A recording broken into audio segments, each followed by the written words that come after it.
So ayun, magandang gabi. May nabasa lang akong comment sa sa YouTube channel natin. Isa nating subscriber. Papasalamat siya dahil kapag panood niya ng mga video natin, nakapag-apply siya sa sa agency natin. So nakakatuwa dahil kahit paano may meron tayong matutulungan o na yun, first step na yun. Kasi sa paghahanap ng trabaho talagang kailangan yung first step yun, yung pag-a-apply. So natutuwa ako.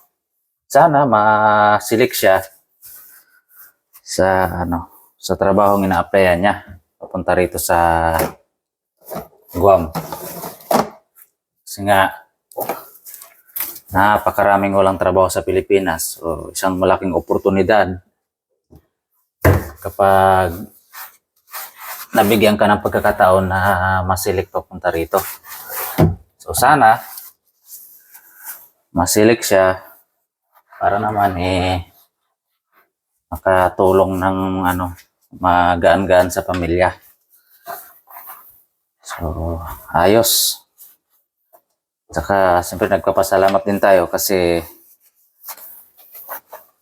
ngayon na tayo, monetize na tayo sa lahat ng tools. Although yung tools ngayon isa na lang, bali parang 3-in-1. Nawala na yung ads on reel, in-stream ads. So napunta na lahat sa content monetization. Creator monetization pala, yun. So, maswerte tayo at na-invite tayo ni Mita. Isa tayo sa na-invite. So, may may kakayanan na tayo na magkaroon ng medyo mataas-taas na earnings sa mga long form video. Yung kagaya ng ginagawa natin. So, sa mga baguhan pa lang, sipag lang sa pag-upload araw-araw. Yun lang yung yung ginawa ko. Kahit na konti lang yung nanonood, huwag niyong isipin yan. Basta mag-upload lang kayo ng mag-upload.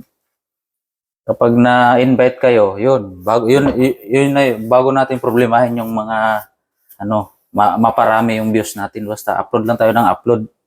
Huwag mo natin isipin yung mag-view tayo ng maraming manood. Saka na yan, kapag monetize ka na, yan yung unang isipin natin. Huwag mo na yung maraming view.